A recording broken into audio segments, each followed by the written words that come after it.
Panitia 9. Setelah persidangan BPUMKI yang pertama pada tanggal 29 Mei sampai dengan 1 Juni 1945, dilaksanakan sidang kedua pada tanggal 10 sampai dengan 16 Juni 1945. Sebelum persidangan kedua dimulai, Insinyur Soekarno memutuskan kepada Dr. Rajitan Widyaningrat untuk membentuk sebuah panitia kecil yang bertugas untuk menampung seluruh saran dan pendapat mengenai dasar negara.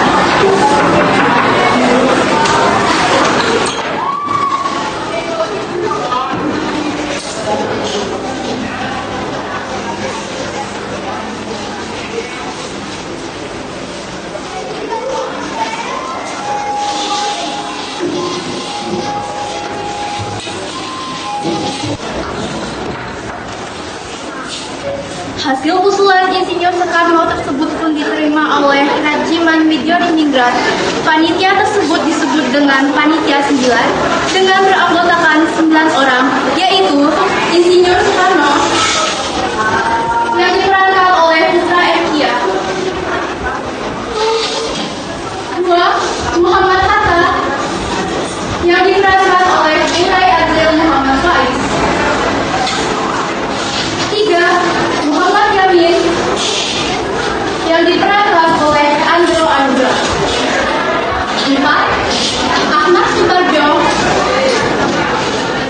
yang diperankan oleh Nyai Ilham Wijaya Putra Aji, 5. Abi Kusno yang diperankan oleh Ahmadi Zaki Saputra, 6. Abdul Kahar Muzakir yang diperankan oleh Rizky Mulabe, 7. Agus Salim yang diperankan oleh Koro Ashifa Kohar, 8. Marangis yang diperankan oleh Gabriel Ricardo, 9. Wachid Hashim yang diperankan oleh Arkan Atari. Yaitu penjaga pintu pertama diperankan oleh Khalif Khairul Rizki, penjaga pintu kedua Randi Pratama. Panitia 9 ini pun memulai rapatnya pada tanggal 22 Juni 1945 di kediaman Insinyur Soekarno.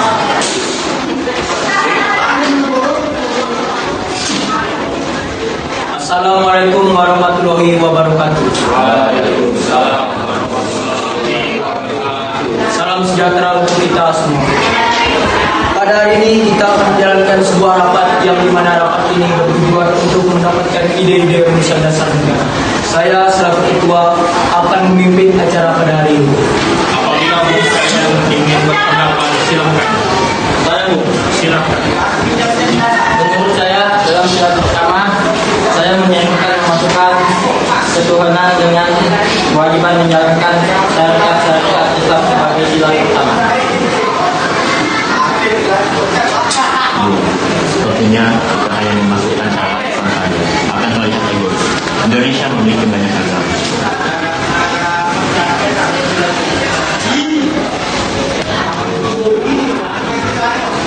Tapi ada benarnya tentang Bung Subarjo. Karena menurut saya syariat Islam adalah hal yang tepat untuk membangun Indonesia. Bukankah terkesan sama? Apa hanya syariat? Memang Bu, seperti yang dikatakan Bung Subarjo sebelumnya, kita tidak mewajibkan semua orang untuk menjalankannya. Semua orang, hanya orang tertentu saja. Ini adalah hal yang penting. Ya, lagi pula Islam dan negara yang cocok untuk Indonesia. Tidak bisa Bu, Indonesia sangatlah beragam, apalagi agama. Lalu bagaimana menurut Bung? Apakah ada cara lain selain syariat Islam? Astagfirullahaladzim. Mohon tenang. Kita tidak bisa seperti ini, saudara sekalian. Tidak bisa Bung. Jika syariat Islam tidak dapat diterima, lalu lantas apa yang dijadikan untuk dasar negara kita? Tenang Bu, jika kita terbawa emosi, maka kita tidak akan mendapatkan hasil rapat pada hari ini. Saya sependapat dengan Subarjo dan saya juga menyarankan sidang kedua sebaiknya kita harus memajukan asas kemanusiaan.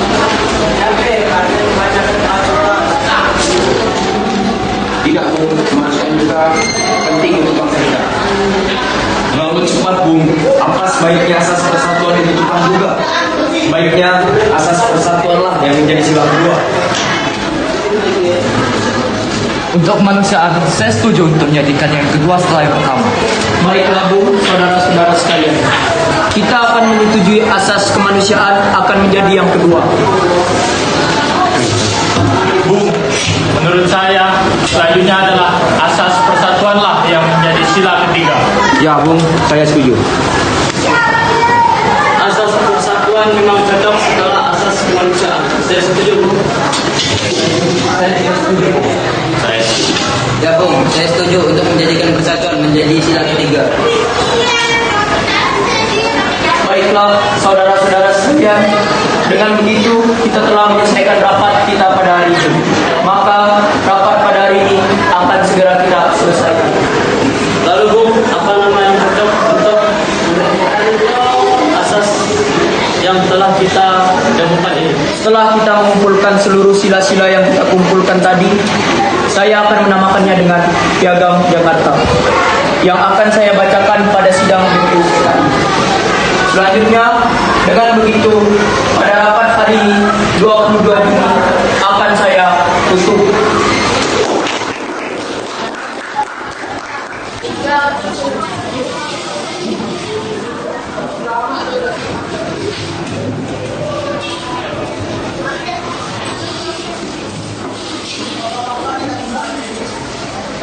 Dengan begitu, rapat ditutup dan Insinyur Soekarno membacakan Piagam Jakarta di depan BPU PKI dan juga menandakan dibubarkannya Panitia 9 setelah menyelesaikan tugasnya. Piagam Jakarta bahwa sesungguhnya kemerdekaan itu ialah hak segala bangsa, dan oleh sebab itu maka penjajahan di atas dunia harus dihapuskan karena tidak sesuai dengan peri kemanusiaan dan peri keadilan. Dan perjuangan pergerakan kemerdekaan Indonesia telah sampailah pada saat yang berbahagia dengan selamat sentosa mengantarkan rakyat Indonesia ke depan pintu gerbang negara Indonesia yang merdeka, bersatu, berdaulat, adil dan makmur atas berkat rahmat Allah yang Maha Kuasa, dan dengan didorongkan oleh keinginan luhur supaya berkehidupan kebangsaan yang bebas, maka rakyat Indonesia menyatakan dengan ini kemerdekaannya. Kemudian daripada itu, untuk membentuk suatu pemerintah negara Indonesia merdeka yang melindungi segenap bangsa Indonesia dan seluruh tumpah darah Indonesia, dan untuk memajukan kesejahteraan umum, mencerdaskan kehidupan bangsa, dan ikut melaksanakan ketertiban dunia yang berdasarkan kemerdekaan, perdamaian abadi, dan keadilan sosial. Maka disusunlah kemerdekaan kebangsaan Indonesia itu dalam suatu susunan negara Republik Indonesia yang berkedaulatan rakyat dengan berdasarkan kepada ketuhanan dengan kewajiban menjalankan syariat Islam bagi pemeluk-pemeluknya menurut dasar kemanusiaan yang adil dan beradab, persatuan Indonesia dan kerakyatan yang dipimpin oleh hikmat kebijaksanaan dalam permusyawaratan perwakilan, serta dengan mewujudkan suatu keadilan sosial bagi seluruh rakyat Indonesia. Jakarta, 22 Juni 1945. Badan Terdidik Usaha Persiapan Kemerdekaan Indonesia atas nama Panitia 9, Haji Soekarno, Haji Ahmad Subarjo, Haji Abdul Kahar Muzakir, Alek Hadis Maramis, Abi Kusno Tejo Projoso, Haji Muhammad Hatta, Haji Abdul Wasid Hashim, Haji Agus Salim, dan Haji Muhammad Yamin. Panitia resmi dibubarkan.